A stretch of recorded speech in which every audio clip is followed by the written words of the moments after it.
is the center of attention, whether it's in your family or at work, there tends to be somebody who requires a lot more attention than everybody else and can be a source of chaos and upheaval.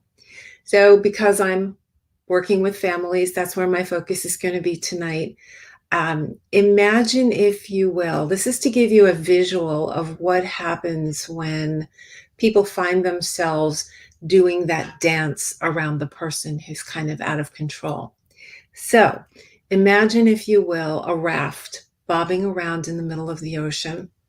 And there's one person on the raft, and that person's either jumping around and having a really good time, dancing around the raft, or maybe totally out of control, having a tantrum, screaming, punching into the air, whatever it is.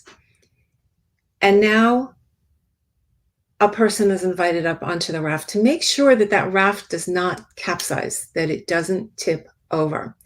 So your job is to make sure that everybody is safe and sound. So the person in the middle is doing their thing.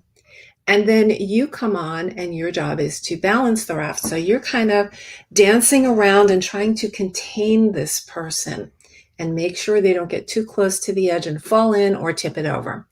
So you're doing your own dance around the raft, trying to adjust to what they're doing, and you never know what's coming. Another person is invited up onto the raft, and this person's job is to assist you in keeping things steady. Now, I forgot to mention, you're not allowed to talk to each other. Why? Because when this is going on in your family or in an office situation, communication breaks down.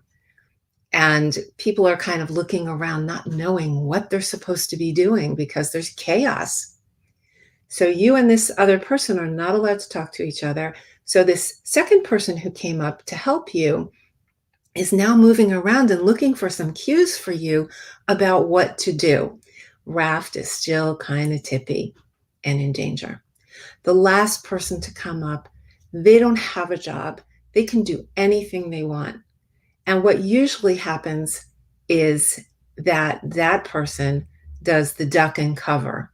In a family, it's very often another child who takes that role, because the last thing they want is to cause more problems or to get involved and sucked into this whirlwind that's going on in the middle of the raft and the family.